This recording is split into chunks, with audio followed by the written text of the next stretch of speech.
যখন ফিল করি ডাউন আমার চোখ যায় উপরে, খিদে বেশি খালি পেট তাও সেই দুপুরে, হার্টবিটের গতি যেন নাচ পায় নুপুরে, চোখে জলে গভীর মন মাটি যেন পুকুরের। মা বলে ঠিকও জিতে দাগা খাওয়া, তাসের ঘর ঝরে যাবে এলে বেশি হাওয়া, চাহিদার থেকে বেশি বড় নেই চাওয়া জীবনেতে। তো এখন বাজে 9:25। আমরা মৎস্যপুচ্ছে বেস ক্যাম্প থেকে বেরোলাম অন্নপূর্ণা বেস ক্যাম্পের জন্য। আর এখন ওয়েদার তো পুরো ঝকঝকে হয়ে আছে, পেছনে মৎস্যপুচ্ছ সূর্যের আলোতে কত সুন্দর লাগছে। All team. আর আমরা লাস্ট দিন এখানে ছিলাম মৎস্যপুচ্ছে গেস্ট হাউস। আর এই যে আমাদের গেস্ট হাউস, ঠিক আছে। তো এখন আমাদের রওনা শুরু ফর এবিসি বেস ক্যাম্প। পাহাড়ের ঘুম বেশ তাড়াতাড়ি ভাঙে, অথচ উপত্যকার রৌদ্র পৌঁছাতে পৌঁছাতে বাজে প্রায় 8টা। মৎস্যপুচ্ছ বেস ক্যাম্পে যার উচ্চতা 3700 মিটার যেন এক স্বপ্নময় গন্তব্য। আজ যাত্রায় কোনো তাড়া নেই, সামনে মাত্র 3 কিলোমিটার পথ, তবে সেই পথ পার হতে সময় লাগবে কম করে 2 ঘন্টা। হাঁটতে হাঁটতে একটা পয়েন্টে এসে পৌঁছালাম।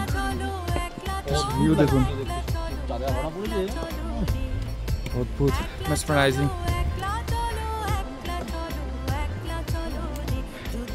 জাইগান্টিক মৎস্যপুচ্ছ। যত উপরে উঠছি। আজ পূর্ণিমা, গাছপালাহীন শুকনো জায়গার মধ্যে দিয়ে আমরা ধীরে ধীরে হেঁটে চলেছি, কারণ যতই উপরে উঠছে অক্সিজেনের মাত্রা ততই কমছে। সোনালি ঘাসের মসৃণ গলিচার ওপর দিয়ে পা পড়েছে ধীরে ধীরে, আর চারিপাশে তুষার শৃঙ্গের অনবদ্য শোভা যেন এক অদৃশ্য প্রাচীর তৈরি করে আমাদের ঘিরে রেখেছে। এমন সৌন্দর্য ক্যামেরার ফ্রেমে না ধরলে যেন অপরাধ হয়ে যাবে।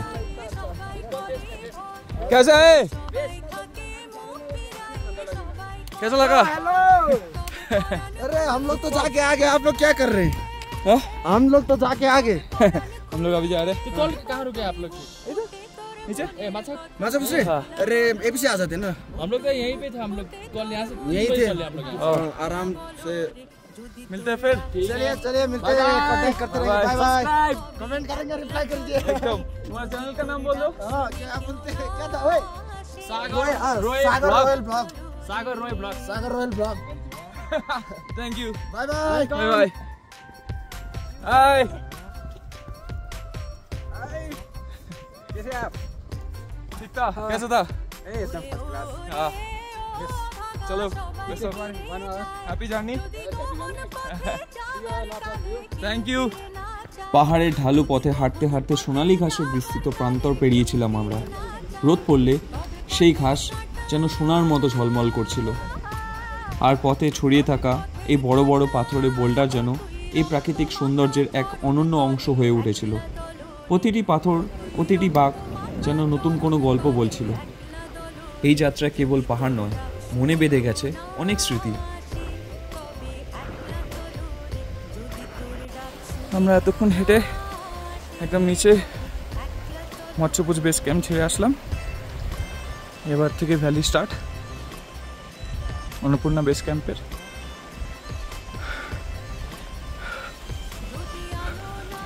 কেমন এক্সপিরিয়েন্স? ভীষণ সুন্দর, অপূর্ব একটা ঝাঁকমালে সকাল, দারুণ দেখছি আমরা। ঘরে মনে হচ্ছে অন্নপূর্ণার কোলে বসে আছি। সারা জীবনের সমস্ত কষ্ট সার্থক আজকে, এর জন্যই যেন বেঁচে থাকি। কারণ এত সুন্দর দৃশ্য আগে কেউ এরকমভাবে দেখেছে কিনা সন্দেহ আছে, হয়তো অনেকেই দেখেছে, বাট পাহাড়ের সেই বিশালতা নিচে দাঁড়িয়ে আমি যেন নিজেকে হারিয়ে ফেলছিলাম। প্রতিটি ধাপে প্রকৃতির অপার সৌন্দর্য আমাকে অভিভূত করছিল। চুপচাপ সেই পথে দাঁড়িয়ে হাঁটতে হাঁটতে চারিপাশে তুষার ঢাকা পর্বতের বিশালতা আমাকে শিহরিত করছিল, যেন প্রকৃতির এই মহিমা আমার কাছে সমস্ত শব্দ ক্ষুদ্র হয়ে গেছিল। প্রতিটি মুহূর্ত মনে হচ্ছিল আমি যেন কোনো স্বর্গীয় জগতে প্রবেশ করছি।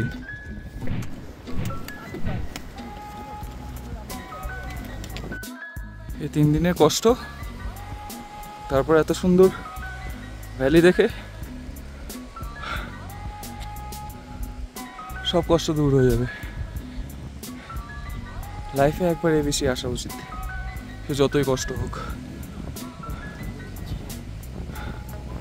ব্রহ্মাণ্ডের সেই মুহূর্তটা যখন আমি সামনের দিকে তাকিয়ে দেখছি অনন্য সুন্দর অন্নপূর্ণা সাউথ, আর পিছনে দাঁড়িয়ে আছে গর্বিত মাচাপুচ্ছ, সে এক অপূর্ব অভিজ্ঞতা। ঠান্ডা হাওয়ার সাথে মনটাও যেন শুদ্ধ হয়ে গেল। না, পারলাম না, চোখের জল আটকে রাখতে পারলাম না। এমন দৃশ্য শুধু ছবিতে দেখা যায়। প্রকৃতির এত সুন্দর রূপ নিজের চোখে দেখে মনে হচ্ছিল জীবনের এক সার্থকতা বুঝি এখানে। পাহাড়ের সেই শান্তি, সেই বিশুদ্ধতা আমার হৃদয়ে ভরে উঠল। এই অনুভূতি যেন ভাষায় বোঝানো সম্ভব নয়। প্রকৃতি যেন নিজেই আমার সাথে কথা বলছিল। চোখ বন্ধ করতেই মনে হচ্ছিল তুই এখানে এসছিস বেঁচে থাকার প্রকৃত মানে বুঝতে।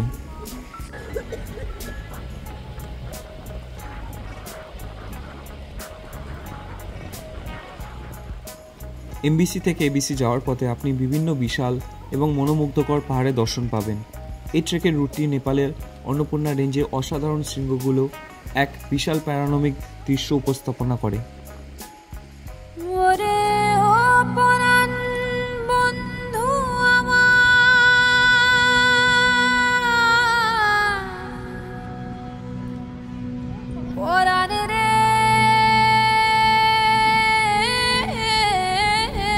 ভাই কাঁদছে। খবর দিলাম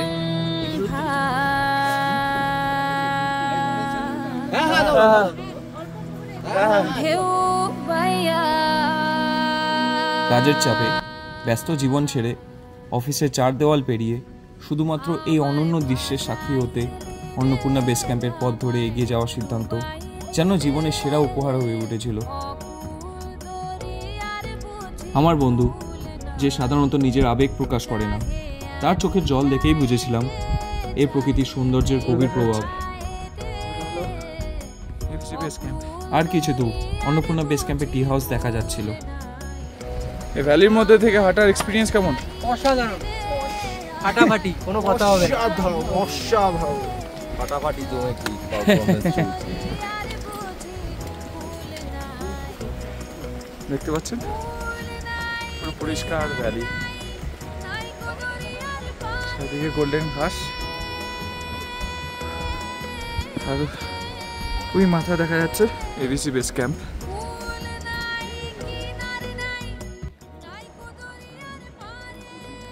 Annapurna base camp 4130 metre.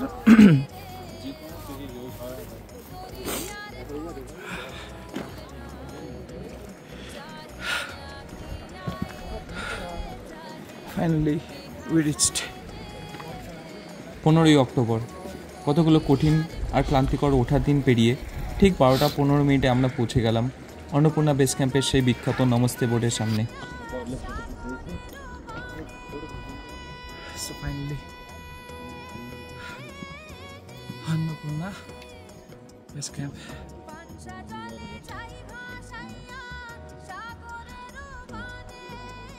Too much emotional.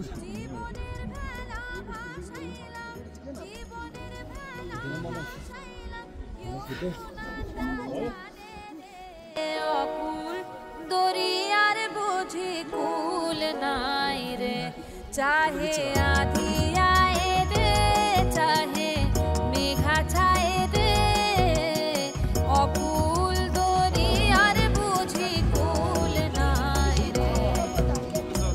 আর ছবি করতে হবে বন্ধু আমার।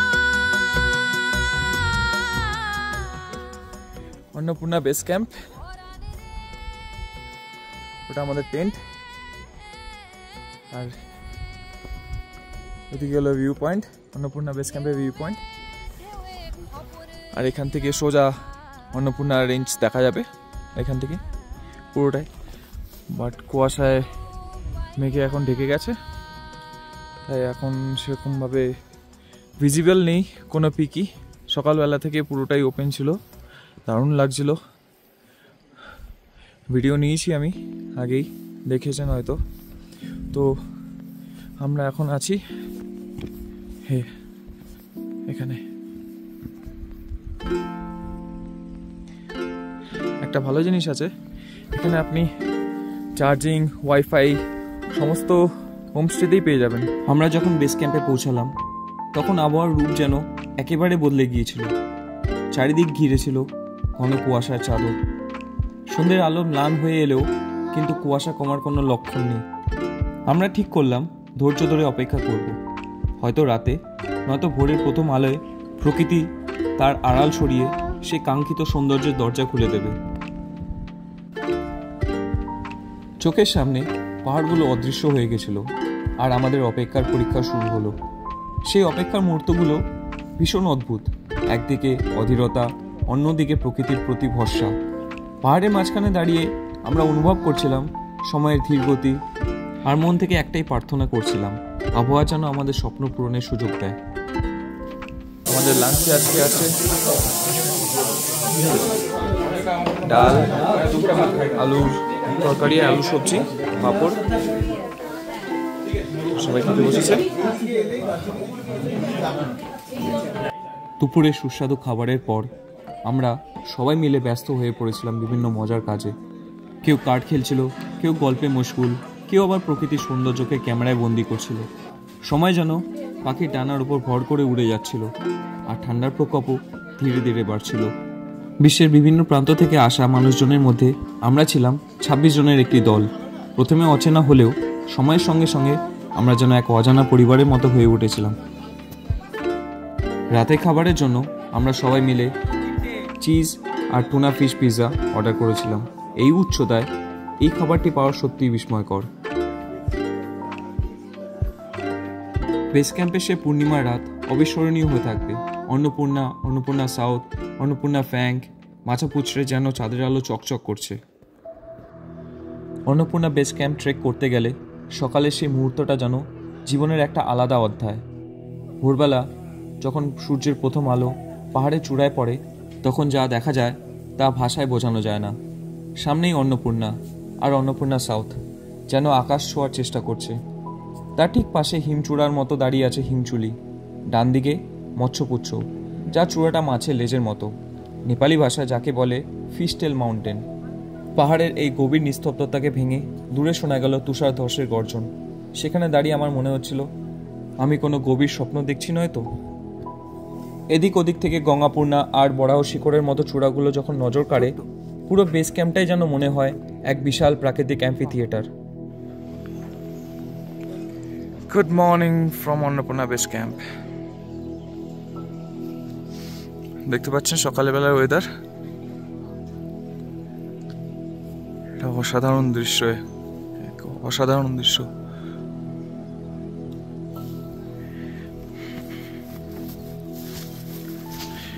ওই দূরে হচ্ছে অন্নপূর্ণা বেস ক্যাম্পের ভিউ পয়েন্ট।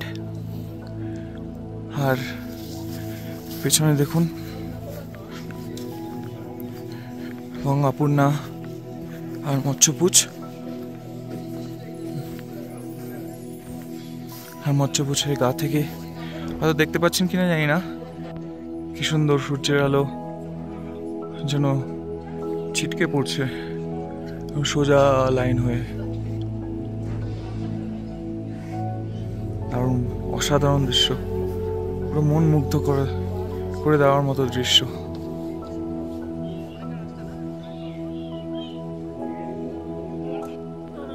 এই হিমশীতল হাওয়ার মধ্যে দিয়ে দাঁড়িয়ে এই দৃশ্য উপভোগ করতে করতেই মনে হয় এমন অপূর্ব দৃশ্য দেখার জন্যই জীবনে এত কষ্ট করে এই ট্রেকটা করেছি। প্রকৃতির এই রূপের সাথে মন যেন মিলিয়ে যাচ্ছে। অন্নপূর্ণা বেস ক্যাম্প ট্রেক সত্যি বলতে একটা জীবনের অন্যতম অভিজ্ঞতা। আমি যখন শুনেছিলাম সারা পৃথিবীর থেকে মানুষ এই ট্রেকটা করতে আসে তখন ভাবতাম কি এমন আছে যে এত লোক আসে, কিন্তু যখন নিজের পা রাখলাম অন্নপূর্ণা বেস ক্যাম্পের পথে তখন বুঝলাম এটা শুধু ট্রেক নয়, একটা যাত্রা, এক ধরনের অভিজ্ঞতা।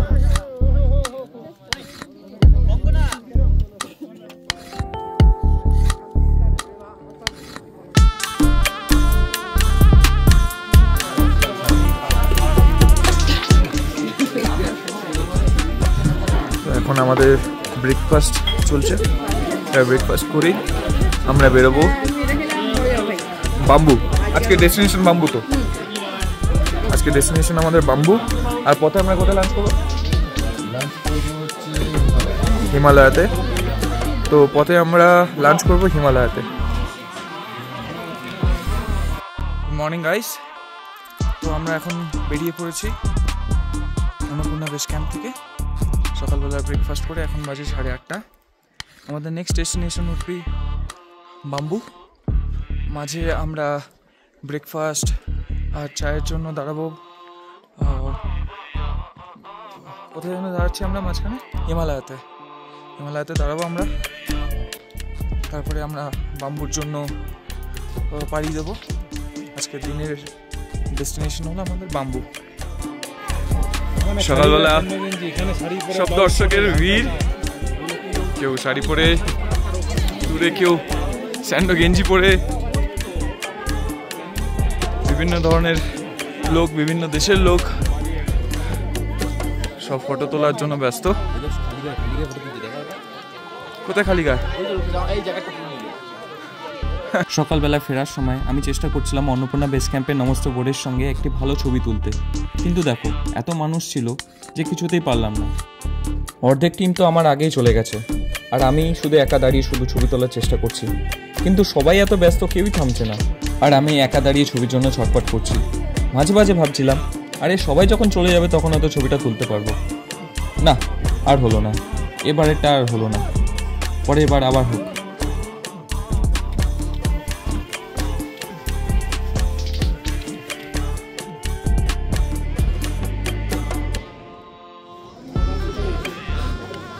Good morning everyone, good morning from bamboo.